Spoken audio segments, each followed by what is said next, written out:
bahay ng ermitanyo at kinanyayang kumain. At ibinigay ang 7 dayak, matalim sa labaha at 7 isa.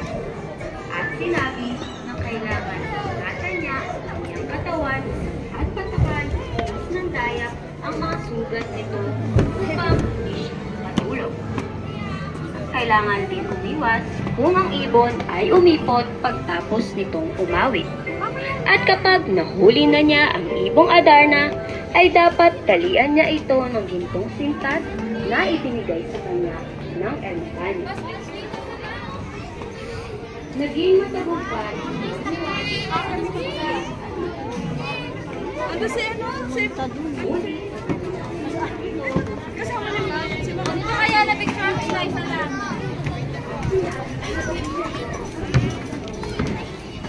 Dito na lang.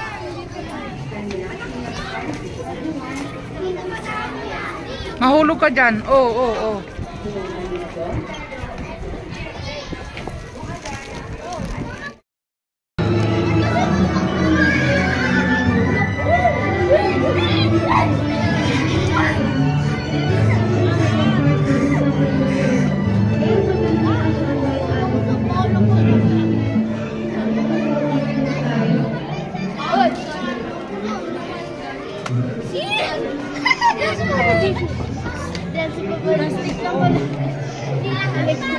Mama, picture mo ako! Mami!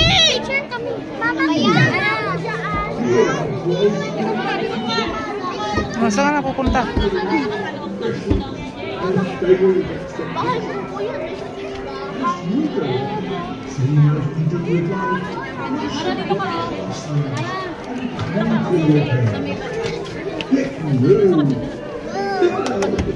Dito ka na. Uy! Uy! Ay, dito! Yay!